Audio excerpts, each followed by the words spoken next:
Hello, my name is Amber Brown, and I am a member of the Dole Institute's Student Advisory Board, the official student group of the Institute. The Student Advisory Board is a bipartisan group whose members have access to exciting opportunities through their involvement with the Institute. This includes volunteering for evening programs and networking with our special guests. If you are a student and would like to join, please contact us by emailing dolesab@ku.edu. Welcome to the Dole Institute of Politics, and thank you for attending today's program presented by the Department of Military History at the Command and General Staff College at Fort Leavenworth. After the program, we will have some time for audience to ask questions. If you have a question, please raise your hand and a student worker with a microphone will come to you. Please stand if you are able and ask just one brief question.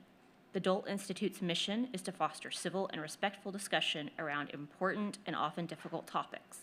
Please phrase your questions with this in mind. Before we begin, I'd like to remind you to please turn off your cell phones. And now please join me in welcoming Sarah Hauk, the Public Affairs for Army University Officer.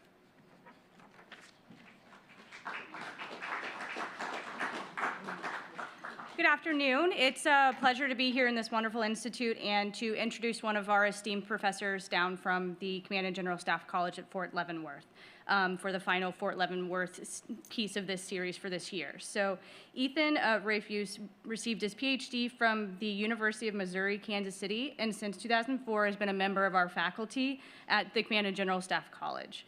He is a professor of military history, and in 2018 to 2019, he was the Charles Bull Ewing Distinguished Visiting Professor at the U.S. Military Academy. And without further ado, we will get started.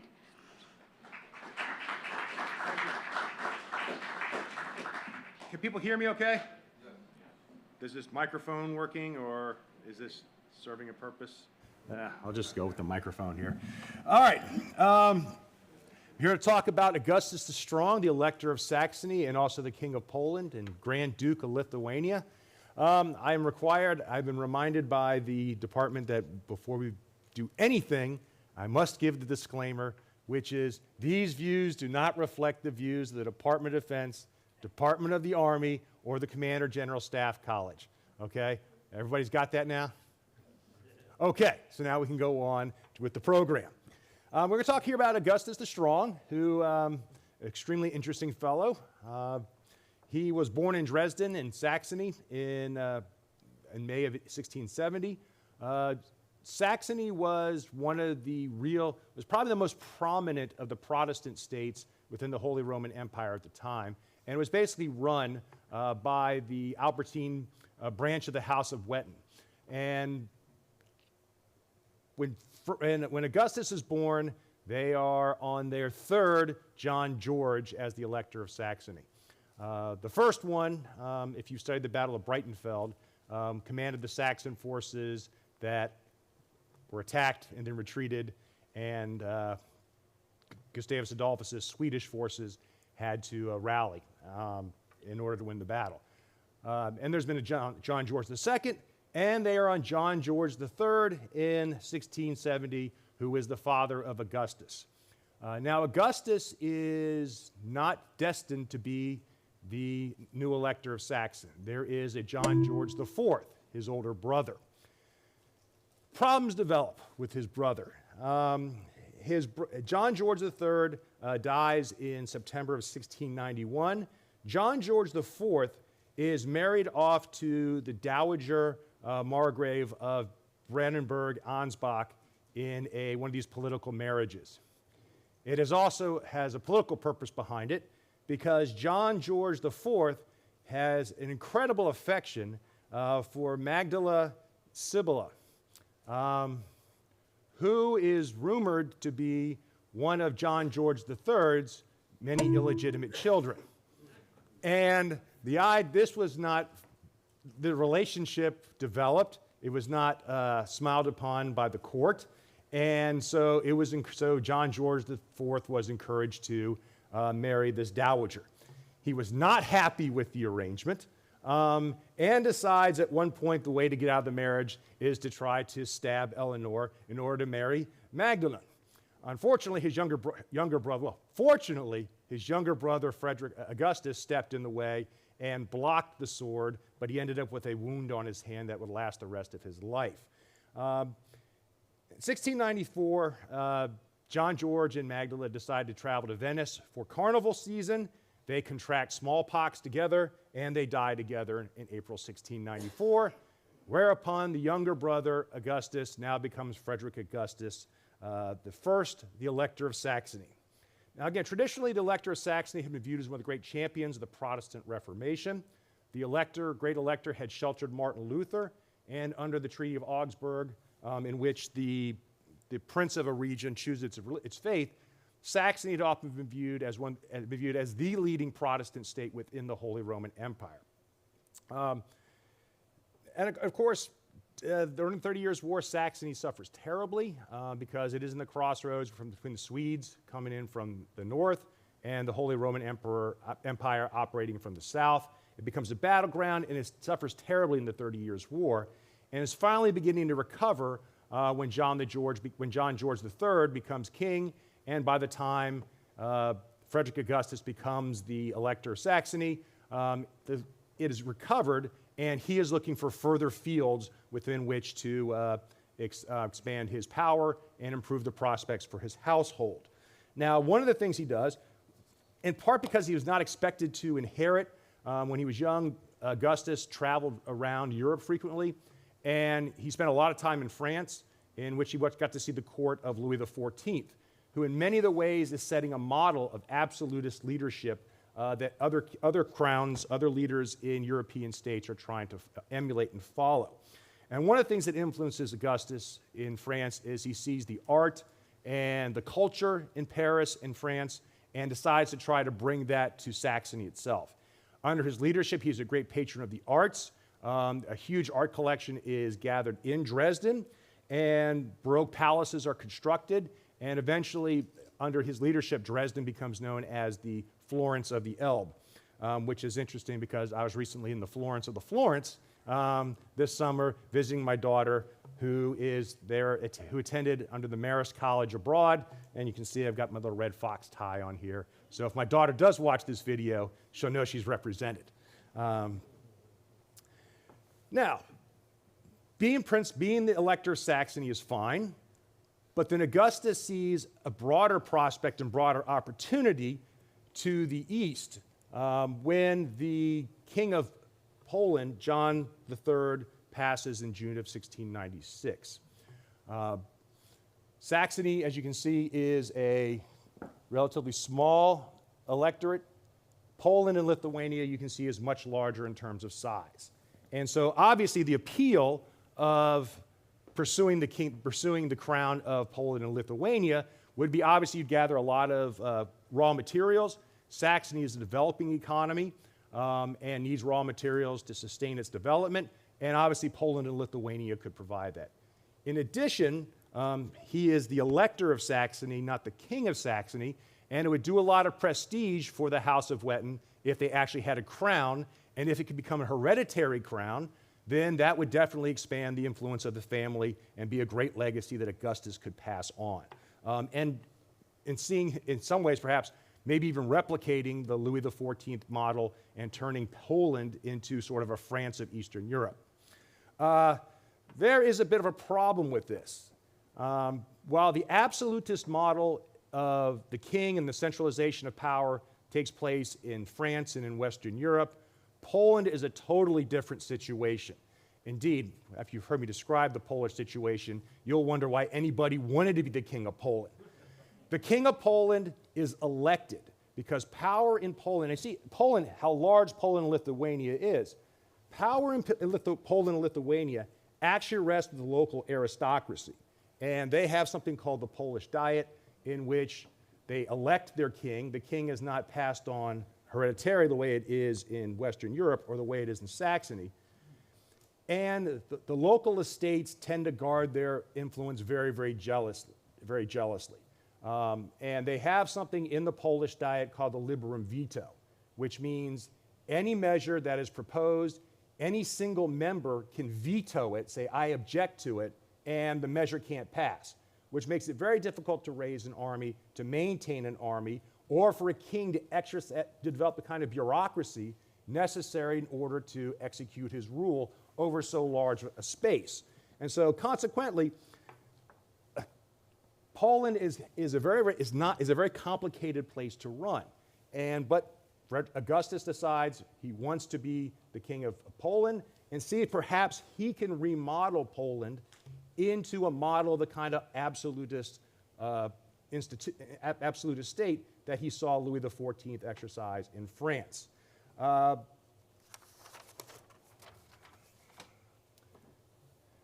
problem is, Augustus is not the only person who's interested in Poland. And you can see from a country of this size, there were probably a lot of other people who were interested in pursuing the election of the election. I'm taking this off. This is not working very well. All better.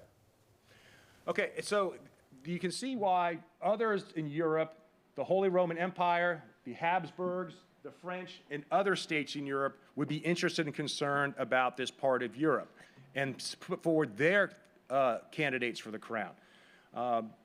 Augustus manages to get the support of Peter of Russia and the Holy Roman Emperor for his pursuit of the crown and pursuit of election. However, Louis XIV puts forward his own candidate, a Bourbon by the name of Prince de Conti, who was a protege of the great Conde, who was probably Louis XIV's one of his greatest generals. And Louis XIV not only puts up his candidate, he sends about 3 million gold pounds to the Diet in order to bribe for his election. Peter the Great soon to be Peter the Great, fears a French candidate, and he moves troops to the border in order to try to prevent this.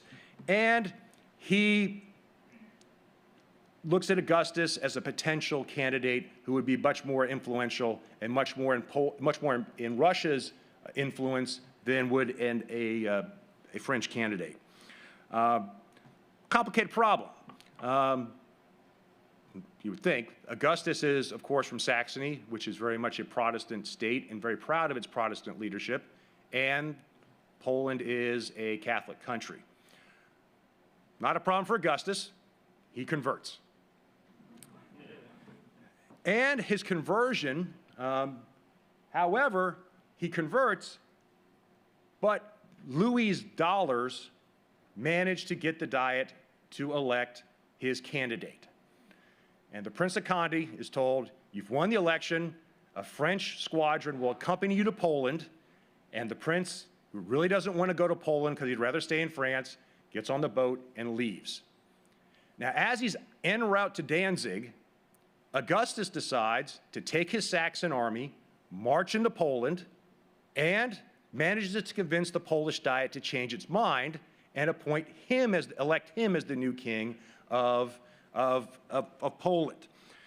The Prince Conti finds out about this and, not disappointed at all, returns to France, tells Louis XIV, oh, well, what are you going to do?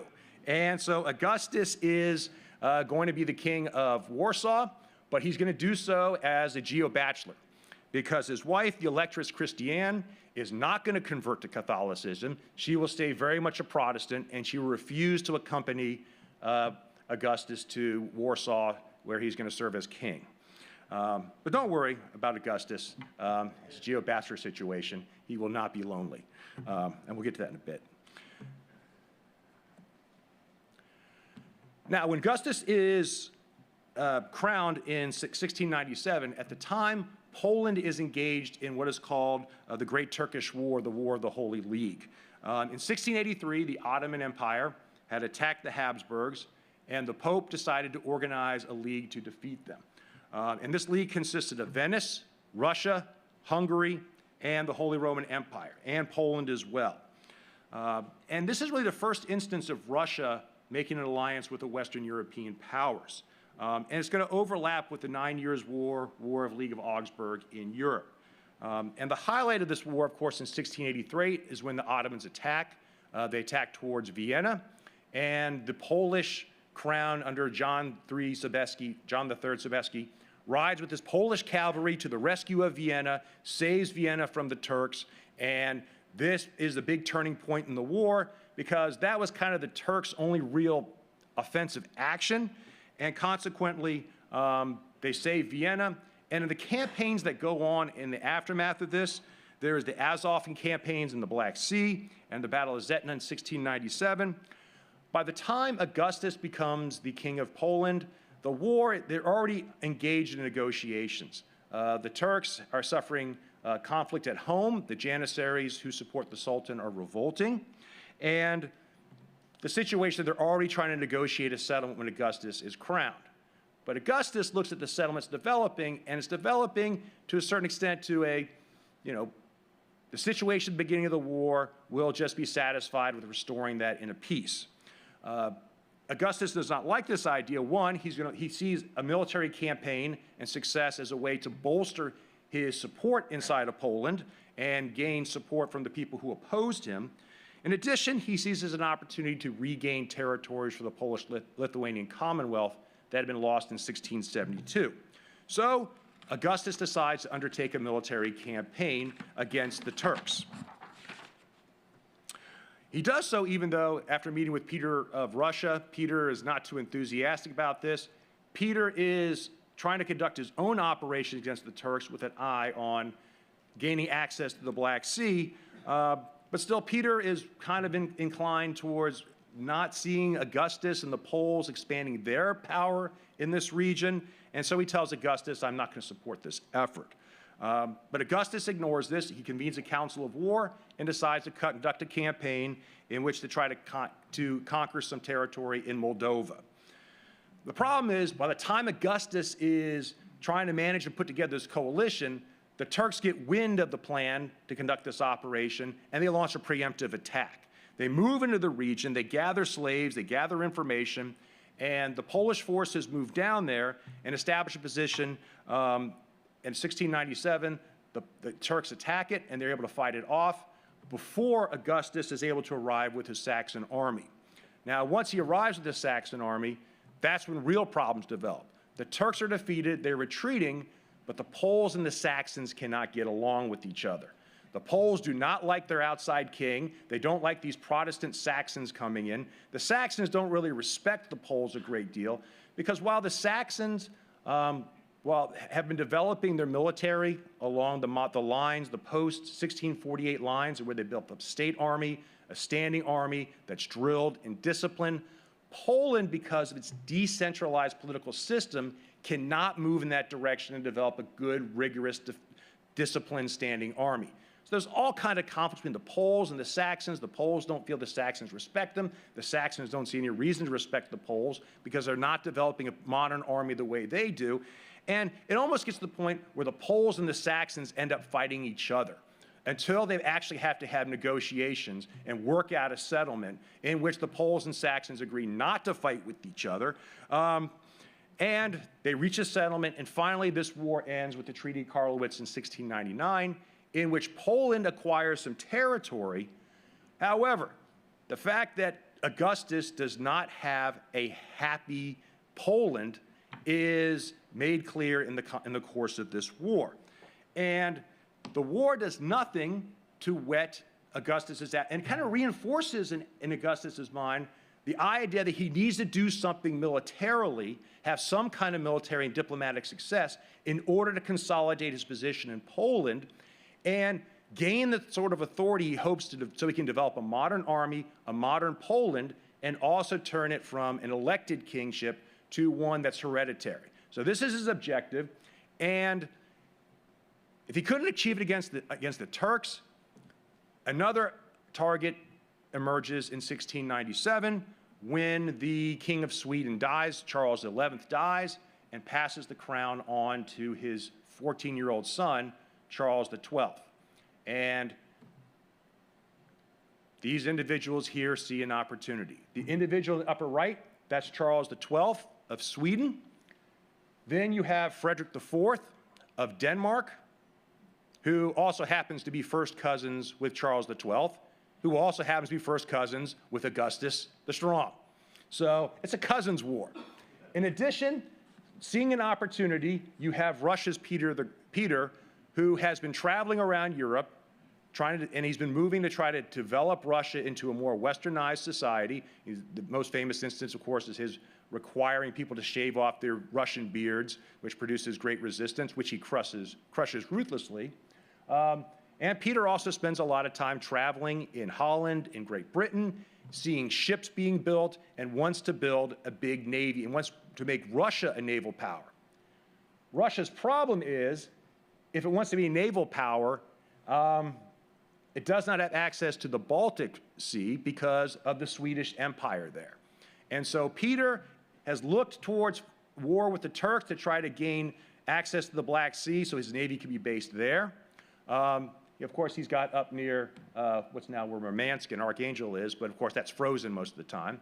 And so he looks at the Baltic region in which the Swedes control and is interested in perhaps expanding Russia in that direction to gain access to the Baltic.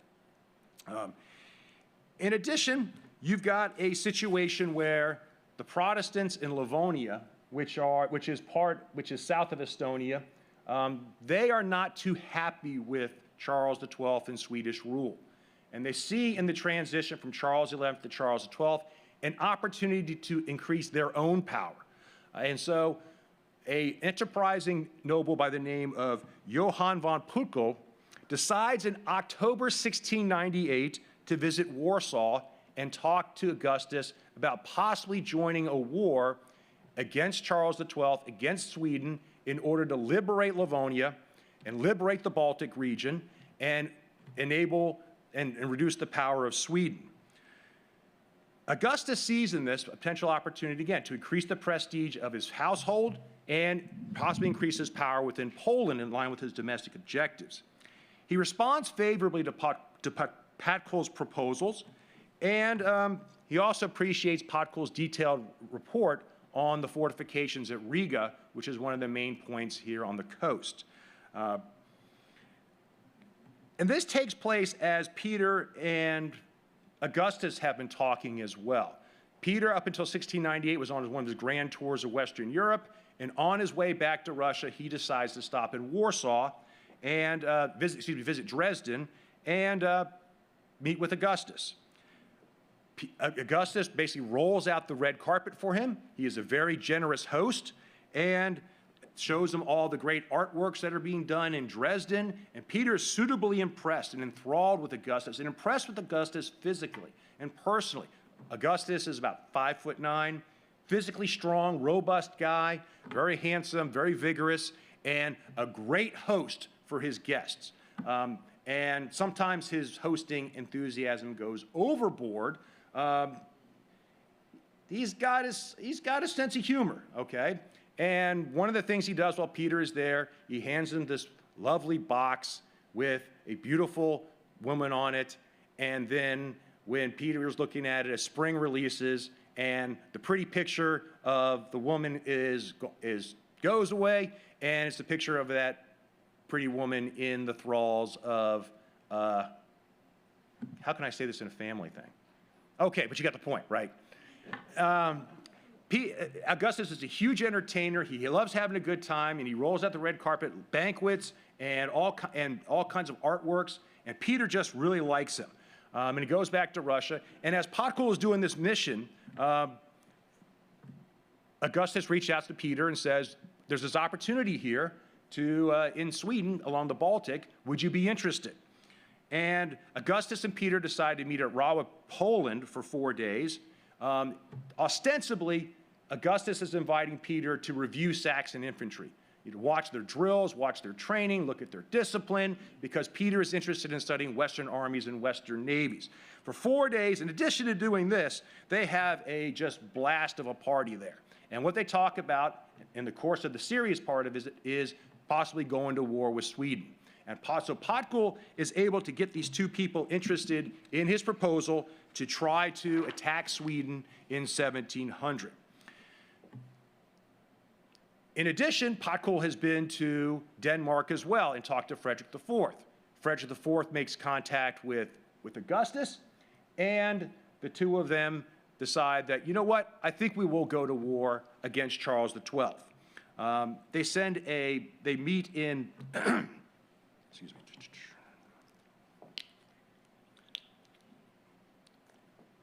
In September 69, the Dutch and the Poles, not the Poles, excuse me, the Saxons make the Treaty of Dresden in September 1699, in which Frederick of Denmark and Augustus agree that they will make a mutual attack on Sweden. And then they decide to send Potkul and one of Augustus's generals to talk to Peter. Peter expresses interest in it. However, Peter initially wants to confirm that he's got an armistice, a solid armistice with the Turks down there, because even though there's a peace of 1699 was signed, there's still occasional fighting going on, and Peter wants to make sure that that is settled down and that's put to a stop before he embarks on this great adventure against Sweden. And so Peter agrees to attack Sweden, but he's going to wait a while. So initially the war begins, and what'd I hit here?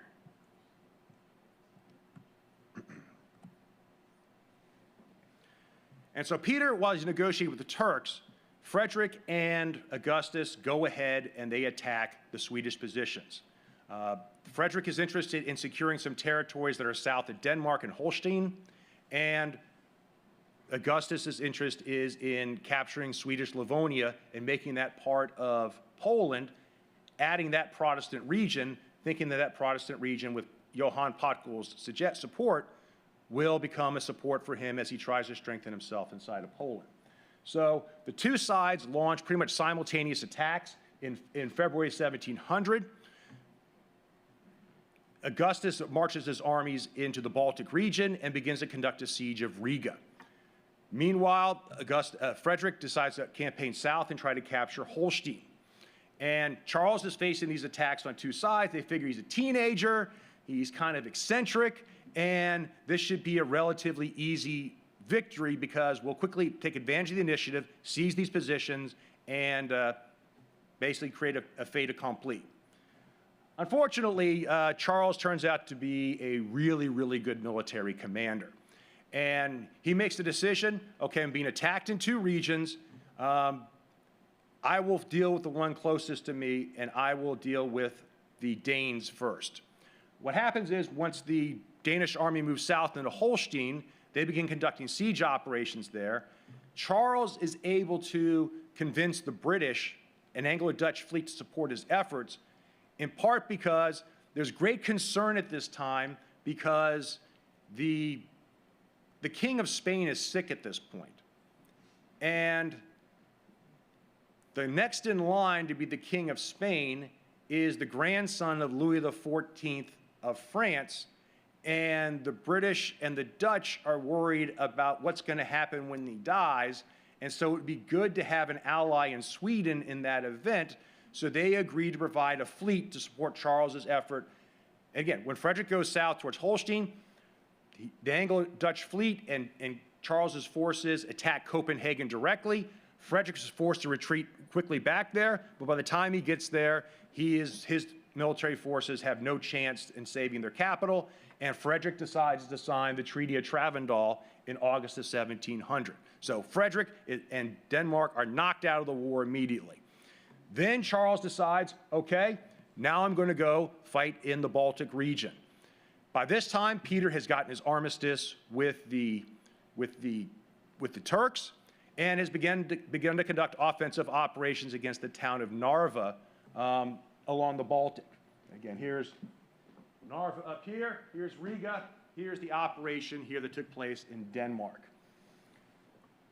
So Charles lands in the Baltic region, and he's got a decision whether to deal with Augustus's forces at Riga or deal with the Russian forces at Narva. He decides to deal with the forces at Narva, and in November 1700 delivers a decisive defeat of the Russian forces, wrecks the Russians' army. Even though he's outnumbered 3 or 4 to 1 in the battle, Charles manages to concentrate his forces, smash the Russian forces, and defeats them horribly. And Peter is forced to retreat back into Russia. And so the Battle of Narva basically knocks the Russians to a certain extent out of the war for a little bit. That same month, Carlos II of Spain actually dies. Louis XIV puts forward his claim to the Spanish throne. The British and the Holy Roman Empire say, no, you don't. And so the War of the Spanish Succession is on in 1700, which is going to complicate this whole diplomatic situation as well. Peter and Augustus meet at Bursa in Livonia in February 1701 to assess the situation. In this situation, Peter's army has been seriously defeated. Frederick's been knocked out of the war, so Augustus has a really strong hand here in negotiating with Peter. They spend 10 days meetings, part of which they're discussing the alliance, but also as part of the time, Augustus is showing his hospitality to Peter by putting on a huge party, a huge banquet. They do an artillery firing demonstration in which Augustus hits his targets and Peter doesn't, which kind of emphasizes kind of Peter's feeling kind of insecure after his forces defeated at Narva. And Augustus drives a very, very hard bargain. He opposes stiff terms. He says, I'll stay in the war to help you recover, but I'm going to need 15 to 20,000 Russian troops here in Poland, and you will pay, equip, and supply them, and they'll be under a Saxon command. Peter agrees to this. Also, how about a war subsidy of 100,000 rubles a year for 3 years? Peter says, okay, we'll do that too. So Augustus drives a pretty hard bargain, but again, Peter has no choice because he's got to rebuild his army after Narva.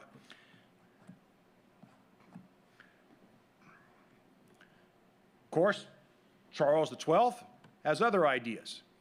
And after he's defeated the Danes at Copenhagen, after he's defeated the Russians at Narva, he realizes he's got one enemy left, and that is his cousin Augustus. Now, this is a complicated problem because Charles understands the situation in Poland and how weak the king is, and how there are probably a lot of Poles that don't support him. So Charles says, I'm not making war against Poland, I'm making war against Augustus personally. So I will fight any armies that are supporting Augustus, but I'm not going to, and maybe you Poles, since you choose your king, might decide to choose a different king, because if you see how nice we are, a king that I will like, and you will de-elect Augustus, and it's this Polish situation. Now, at the Battle of Riga in July 1701, Charles's forces defeat Augustus's forces, and he decides to invade Poland in September of 1702. They fight a battle at Klusau in July of 1702, in which he defeats the Saxon forces. And again, Augustus is trying to wage this war not with Polish troops, but with Saxon troops, because he's trying to keep the support of the Polish aristocrats on his side by keeping the war away from them, hoping that if he wins successes, they will support him and he'll be a stronger king, which will diminish their power, which will enable and the Polish magnates, they don't want that. And so it's just a complicated situation there. And then Charles finally decides to invade Poland in September 1702. His superior forces defeat Augustus's forces at Klusau. He captures Warsaw, he captures Krakow, and he encourages members of the Polish Diet, in part with threats of force, but also with offers of money, to say, guess what? You don't want Augustus to be your king anymore. And the Polish magnates, the Diet, says, okay, I guess we don't want Augustus to be our king anymore. Well, who do you want? And Charles says, I got this guy named Stanislaw. How about him? And the Polish Diet says, that sounds good to us. He's not that Saxon guy who doesn't respect us. We'll make him our king. Of course, Charles at this time, he considers moving into Saxony to try to finish Augustus off for good. Once he's captured Warsaw, once he's gotten this new king. However, he is warned off by the Holy Roman Empire and by the British about getting too involved in Germany, because they don't want the Holy Roman Empire distracted from the War of Spanish Succession in order to deal with Louis XIV. There's all kinds of these complicated moving pictures here. And so initially, Charles holds off. He figures it's good enough. He signs the Treaty of Warsaw. Poland is officially out of the war. Not that Poland ever was in the war, because I wasn't making war against Poland. I was making war against Augustus. But they're now definitely the king of Poland is not going to be involved in this war. And he chases Russian forces. They retreat from Poland. And finally, in August 1706, Augustus doesn't accept this, and in fact, Augustus has personal possession of the official actual crown of Poland and the regalia. So when Stanislaw is finally crowned in the 24th of September, he does so surrounded by Swedish forces and with a crown and regalia paid for by Sweden. And so Augustus doesn't recognize this. He continues to be sheltered and protected by the Russian army. And finally, Charles decides, okay, I get it that you guys don't want me in Germany, but if I'm going to finish off Augustus, I have to go into Saxony myself. So in August of 1706, Charles decides to go into Saxony and leads his army into Saxony. Well, without Augustus there, the army of Saxons is not able to resist him very well, and he is able to capture Leipzig, blockade Dresden, and goes to a couple of excuse me.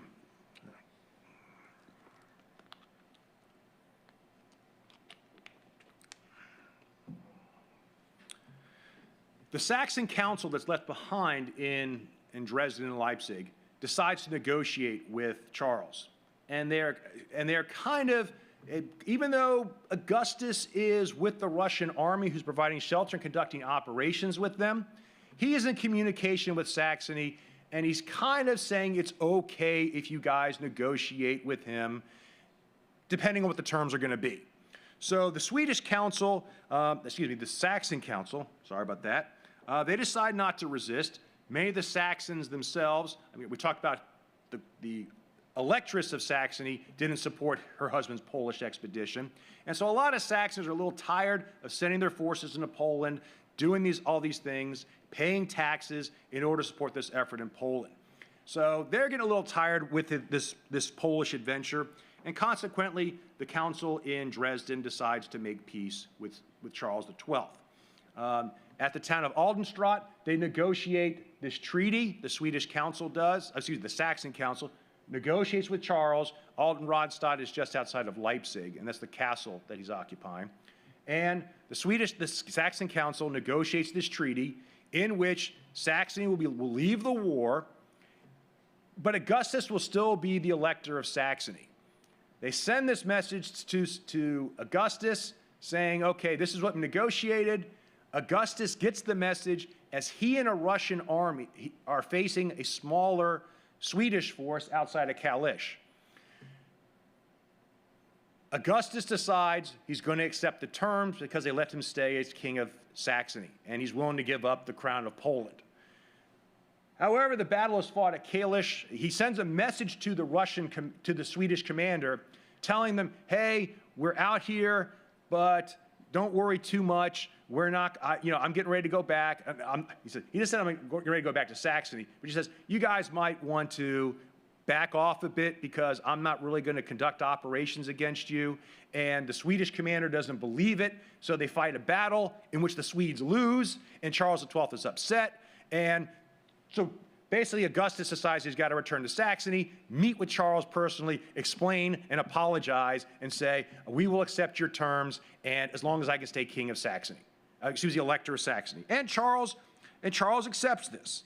The treaty basically essentially says that Augustus has to give up the Polish crown, recognize Stanislaus, break his alliance with Russia, and Saxony has to host the Swedish army in Saxony while they're stationed there.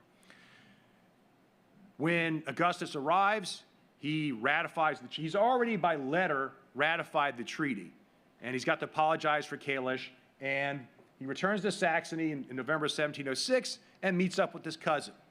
And he and his cousin, who have been fighting this bitter war, he may have lost battles, he may have lost his Polish crown, but Augustus has not lost his ability to charm people and put on a good party.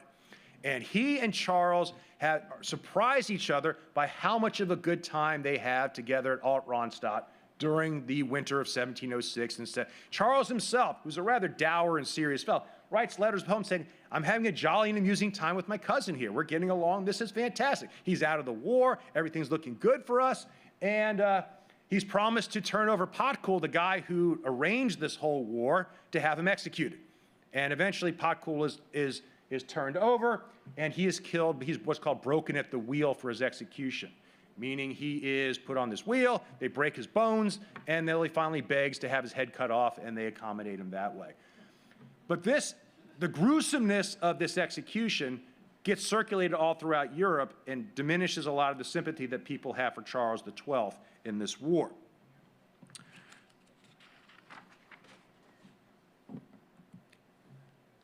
And then Charles decides to leave Alt-Rheinstadt in August of 1707 because he's defeated Augustus, he's defeated Frederick, and he's got one person left, and that is Peter, who has taken the time that while Charles was in Poland trying to deal with Augustus to occupy territory along the Baltic, including at the where the Neva flows into the Baltic, where he's going to begin building the town of St. Petersburg.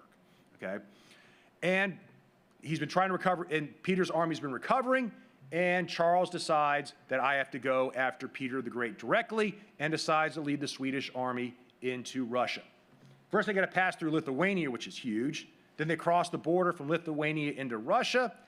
It starts to get cold, and Charles decides to divert his forces south into Ukraine because he's trying to stir up Cossack rebellion against Peter, and he's got an ally down there to help him with it.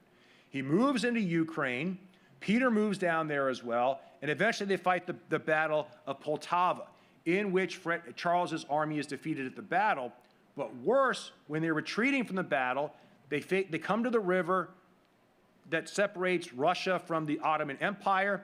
Charles and his entourage are able to cross and get away, but the rest of the Swedish army is forced to surrender there. And so the whole Swedish army that Charles had led into Russia has been defeated. And this has a revolutionary effect on Augustus's thinking about how badly he wants peace with Charles. Augustus immediately says, Alt-Rheinstadt, what was that? And he leads the Saxon army back into Poland, and he discusses with Denmark, the Danes send a representative. They once again they sign another Treaty of Dresden in 1709. In October, he meets with Peter, and they sign the Treaty of Thorn, which is much less favorable to Augustus than the previous one was, but they are once again allied against Charles XII. And so Augustus, he is back because Stanislaus, once Charles has been defeated, he flees Warsaw and Krakow, and Augustus is able to once again become the king of Poland, but really as a vassal of Russia, because he owes his office to Russia, and Peter the Great makes a point of making sure he never forgets that fact. He sends a Saxon force to attack into Swedish Pomerania. And while he's doing this, when Augustus returns, showing that he's really not learned much, he's still got the same goal of turning Poland into an absolutist monarchy, a modern state, and the Polish nobles still don't want that. And so consequently, he gets back into power. He tries to institute those policies. The Polish magnates resist. They form what's called the Tarnow Confederation. Peter plays off both sides because he doesn't want to see Polish-Lithuania get too strong either. On the other hand, he doesn't want to get too weak, so it can't be a good ally. So Peter is playing both sides. The Confederation is formed, and from 1715 to 1716, there is a civil war in Poland. Another one. First, there's a 1704, 1706, with Charles supporting the local Poles against Augustus, and then Augustus comes back to power. Those same nobles resist him from 1715 to 1716. The Saxon military forces are militarily superior, and they're able to win battles against the Polish forces, which are much less disciplined, but Peter encourages the resistance so that Augustus doesn't get too strong and fulfill his goals. And then finally, Peter says, you know what? Whoever doesn't negotiate a peace, I'm going to go to war against them. And finally, Augustus's forces managed to win the Battle of Kawaleno, okay, in October of 1716, and with Peter saying that whoever doesn't negotiate, I'll go to war against, they eventually signed this peace treaty in which the peace is established. Now, they signed the peace treaty, but the idea is we still have the Polish Diet that's got to ratify anything and come to a final settlement of what's the situation in Poland. And with Peter dictating what they're going to do, because he sends Russian troops to this Sejm in February of 1717 to provide security, but the Russian troops are really there to make sure that something is settled and that it will be favorable to Russia. And they finally make up the terms, and these are effectively dictated by Peter. First of all, one of the reasons Poland is difficult to govern is because legally anybody who opposes the king is allowed to establish what's called a confederation with other nobles against the king. And these things are perfectly legal. You can see why there'd be a problem for anybody trying to run Poland. And it can work for you if you're trying to overthrow the guy who's running Poland. It works against you if you're the guy who's trying to govern Poland, okay? Well, the confederations against Augustus specifically are abolished, and they'll be prohibited going forward as long as Augustus is in charge. Now, Augustus agrees to his power to wage war and the number of Saxon troops, because at one point he's got 25,000 Saxon troops in the Civil War, in Poland in the Civil War, where Peter would really have them focusing their efforts elsewhere against Charles XII and the Swedes, since that war is still going on.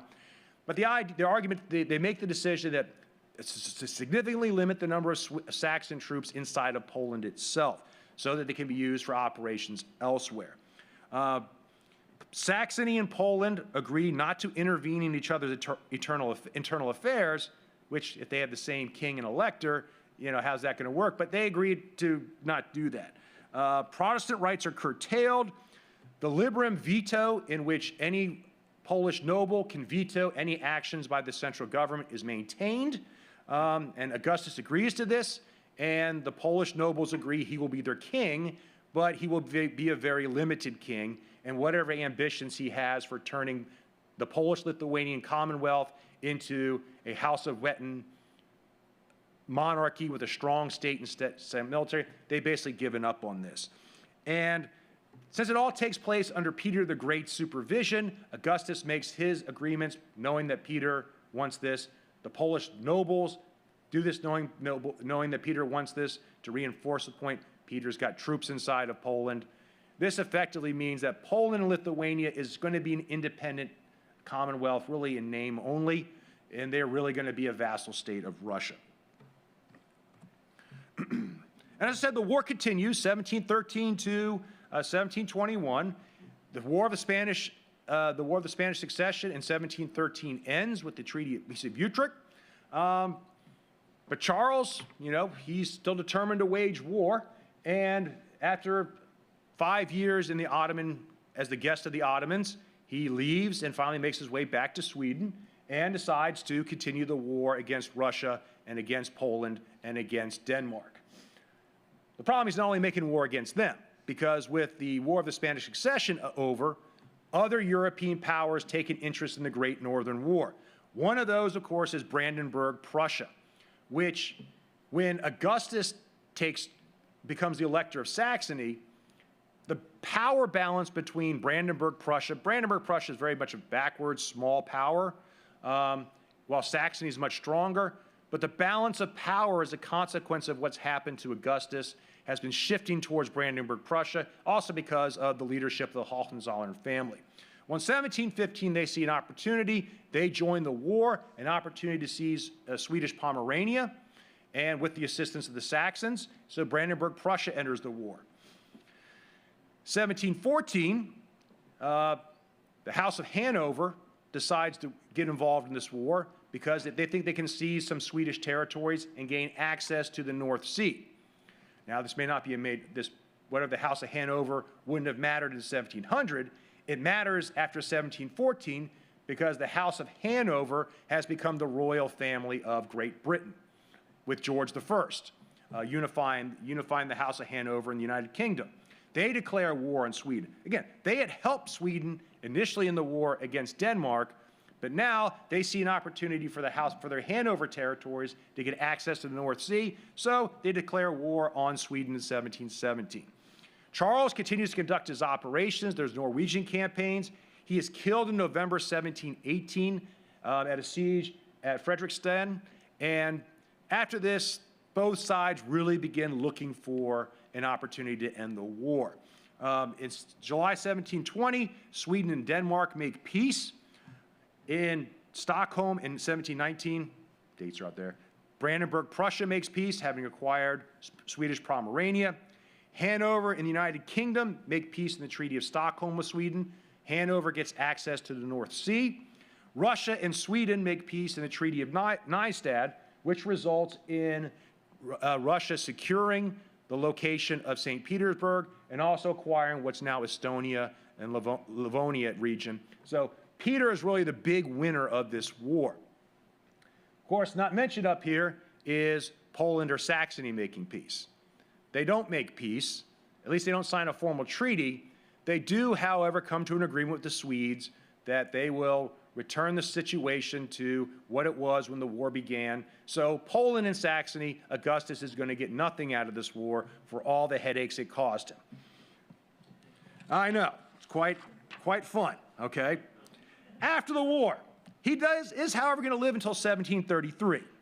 But he really, Poland, he's the king of Poland, but Poland really still is simply a vassal state of Russia at this time. And his ambitions of establishing a hereditary monarchy, a strong state, he kind of gives that up and turns his attention to enjoying himself as king. He doesn't achieve very much. However, he hosts what's called the Zieten encampment in June of 1730, in which 50 European princes are invited to come to this encampment to see the Saxon army, look at its drill, look at its discipline, look at its modern organization, take away lessons. Among the people who show up there are going to be the Hohenzollerns of Prussia, who look at Saxony's army and are currently reviving and reforming their own army as well. And this becomes the largest troop show, peacetime troop show in Europe until centuries later. It's also a great Baroque festival. Not only are they drilling in discipline, he puts on a heck of a party. And it may have been at this episode, it may have been during this encampment in which the infamous episode takes place in which Augustus exceeds what's called the standards of being a good host.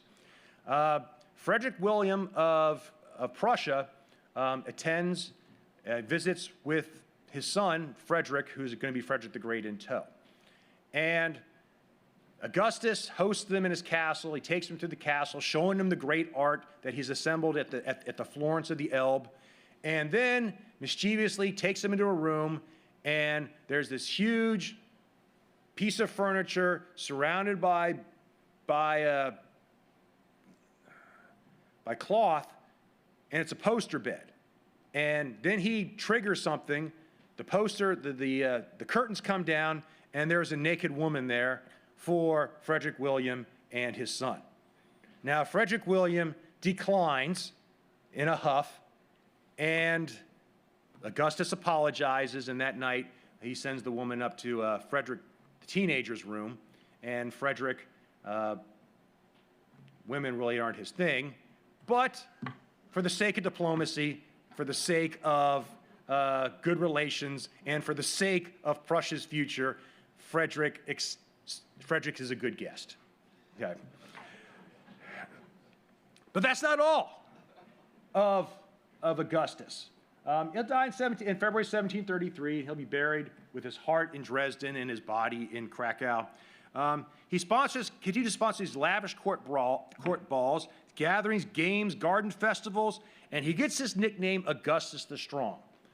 He's about, like I say, about 5'9", real vigorous, strong guy. He likes to show off his strength by bending horseshoes and things like this.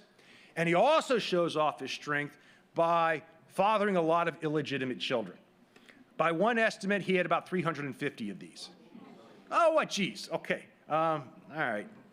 Again, and he has a series of mistresses. Like I said, the Electress decided to stay in Saxony, but Augustus brought the party where he was. And he has, like I said, the estimate's 350 children. Now, among the most famous of his children born out of wedlock is going to be the general here, Maurice de Saxe, who is going to receive his military mentoring under his father and under Peter the Great, and then later will go to France to serve in the French army, will rise to become a marshal, and in the War of the Austrian Succession establishes himself as probably the best general in Europe. He conducts military operations, campaigns, sieges, wins the Battle of Fontenoy, and becomes a Marshal of France, and also has a number of children out of wedlock. And because of his personal habits, ends up so sick that he has to travel to battlefields in a carriage, but he still wins the battle, so good on him. In addition, he does manage to secure for his son the crown of Poland.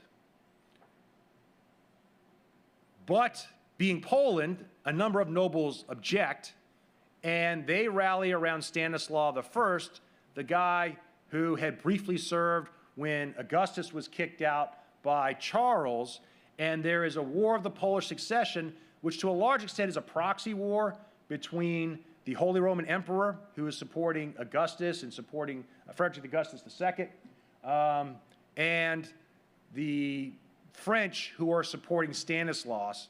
Eventually, Frederick Augustus wins this war, and they make a peace settlement. But again, it's basically on the same terms in which the King of Poland is not very strong, and eventually Frederick Augustus will be the last of this house that rules Poland.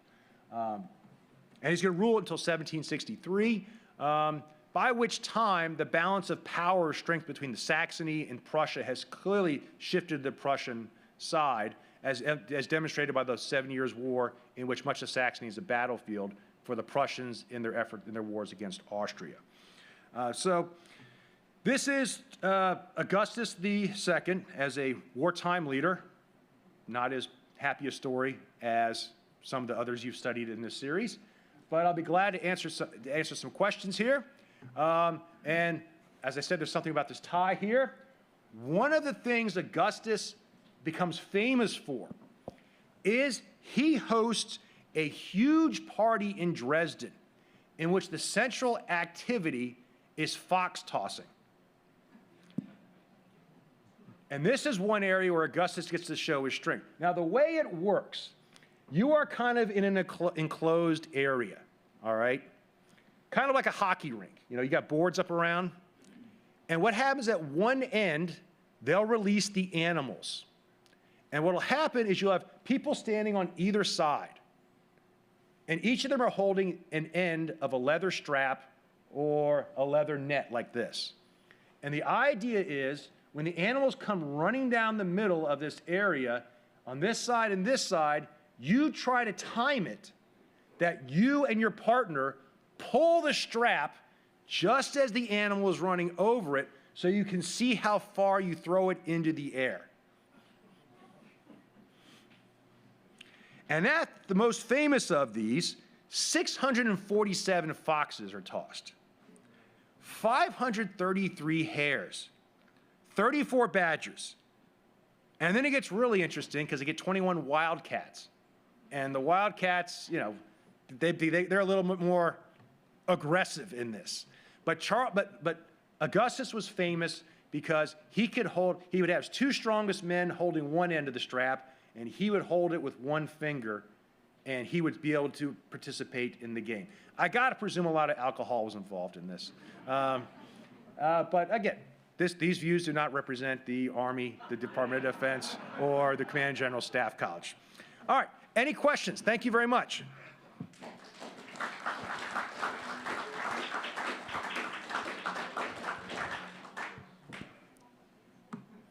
I know, that's a lot, isn't it?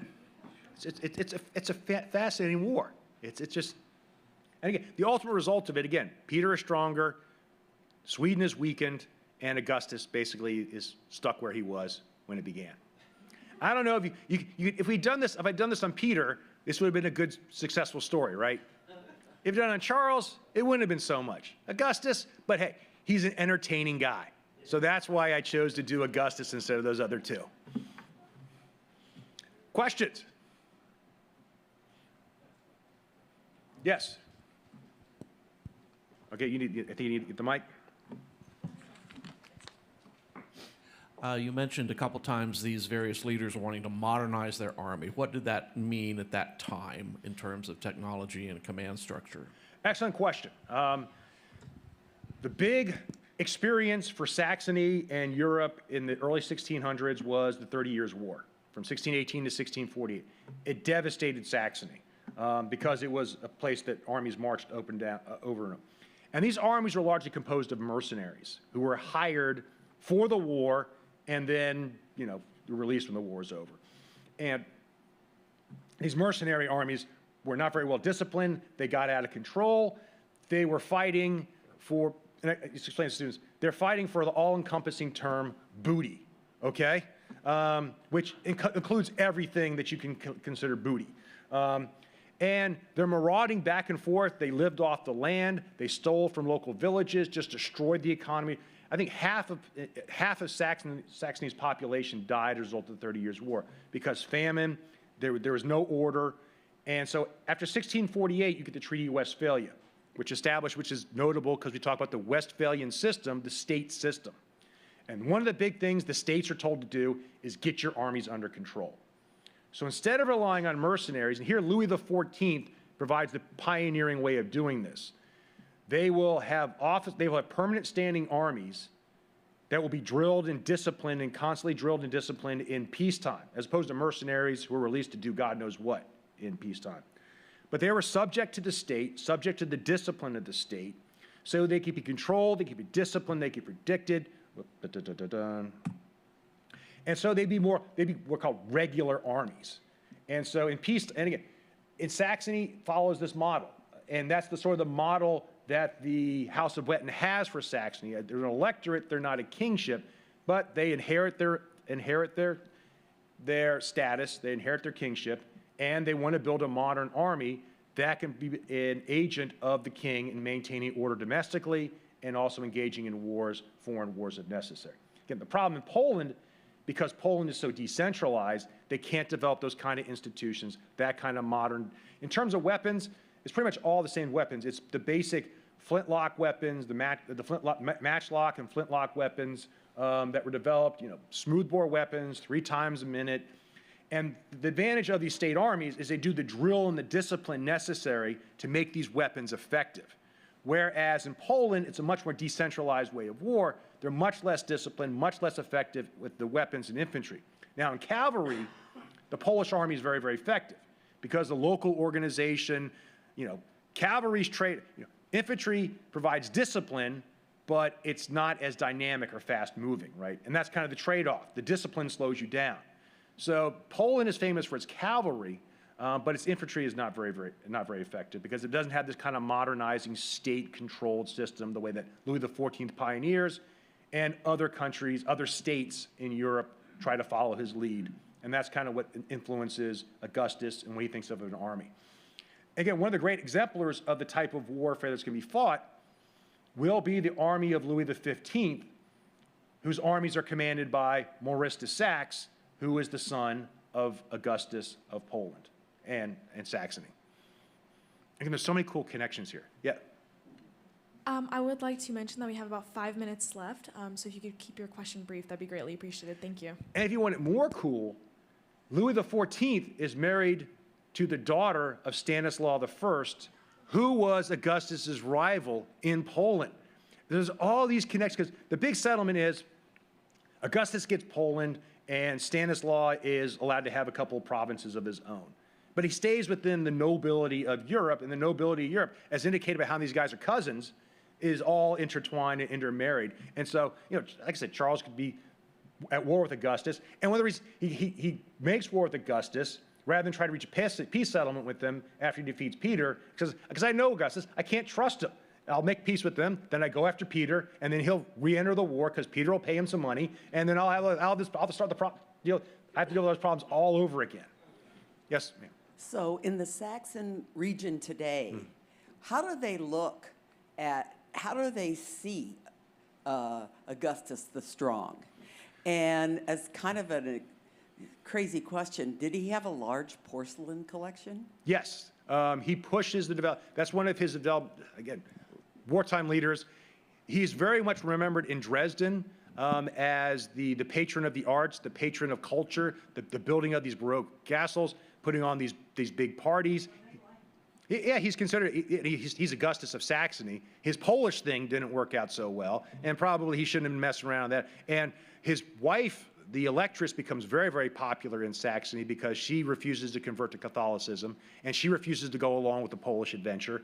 But still, the Baroque castles, the tourism of Dresden, which of course had been rebuilt since 1945, right? But enough of it's preserved that it remains one of the great cultural centers of Germany. So there's the statues to him there, and that's the big legacy of Augustus II, is his development of Dresden, his development of Saxony as a center of art and culture in Eastern Europe. And then he decides to go off this adventure off in Poland. And okay, he did that, but he's remembered more for that in Dresden now than he was for his Polish adventures. But the Polish adventures are so cool.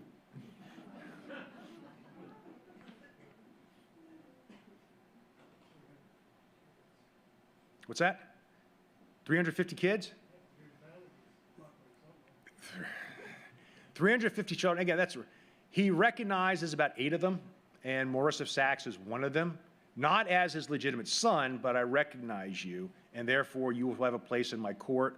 And Maurice is, Maurice benefits from the fact that he is the son of his first mistress and probably his favorite mistress, that he had a long-term relationship. In fact, that mistress, Königsmark, at one point he sends her to Charles to try to act as a liaison between them, and Charles is totally insulted by the idea that he sent not even his wife, but his mistress to try to work out the kind of settlement between them.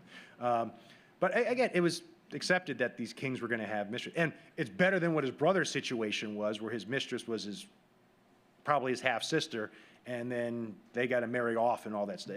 It's a great soap opera. And there has been a movie, there was a German movie made about Augustus the Strong. I haven't seen it, but it's definitely made for TV. Yes?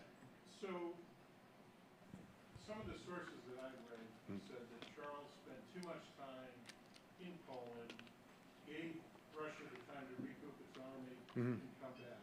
Is your assessment that that's true, that Charles made a strategic mistake in giving Russia a chance to get back on its feet, or was the outcome inevitable because of the size of Russia and resources? After what happens at Narva, Charles faces that decision. Do I continue to go on against and finish Peter off? But if I do, I can't trust my cousin, right? He may make peace one day and be nice one day, and then Peter will throw some money at him, and the next thing you know, I can't go into Russia with Poland under the control of an enemy, right? So he decides, okay, he says, I got to take them out one at a time. And he takes out the Danes quickly. He defeats the Russians enough that Peter's got to rebuild his army. And what Augustus does by having him come into Poland, right, was it buys Peter time to rebuild his army, rebuild his forces, gain control of the area around St. Petersburg that he's going to build his future capital around. So it sounds like, from what you're saying, the assessment... Sorry, if you could just wait 1 minute for the microphone, sir. So it sounds like, from what you're saying, he was damned if he did and damned if he didn't, and that the outcome was probably inevitable, that he was going to be defeated. He was confident, if I can defeat their armies decisively, everything should fall into place. And it worked in Denmark. It worked. He crushed Peter's army at Narva. But he's got way too many enemies. And that was kind of the idea was, Poland is, and again, going into Poland, it creates not just a military problem, but a huge political problem, because Poland is really ungovernable at this time by one central leader, because there's so many factions that can be played off against it. And it's the Polish-Lithuanian Commonwealth. So it lacks any kind of religious cohesion because there are a lot of Jews. In fact, the banker for Augustus II, who gets him the money from the Russians and the Austrians, is a Jewish banker. And he's given privileges inside of Dresden, although many of his workers are not. But you have Jews within the Polish, you have Russian Orthodox, and of course, along the Baltic coast, you have the legacy of the Protestants and the Protestant Reformation. Saxony is very much a big part of the Protestant Reformation. Those regions around there were the regions that were conquered by the Teutonic Knights, who felt their sense of German identity. And when Germany went Protestant, they went Protestant as well. thus Johann von Pottkuhl, who was a leader in Swedish Livonia, he was a Protestant, he was of German descent, and did not want to be ruled by the Swedes. And so there was no cohesion. Poland was so large and so big, it could not be governed effectively. So trying to mess around in there, Charles didn't have the resources to do it. Peter does, but because his enemies have made so many mistakes, and Peter is strong enough that he can do this. And essentially, I'm not going to govern Poland, just maintain a balance in Poland, so Poland's not a problem with me, and I can manipulate things, playing one side off against each other. I can play off Augustus, I can play off the Polish and nobles, and I can maintain my power without having to actually run Poland myself. So. That'll conclude our program for today. We have run out of time. Everyone, please give our guest a big round of applause. Thank you.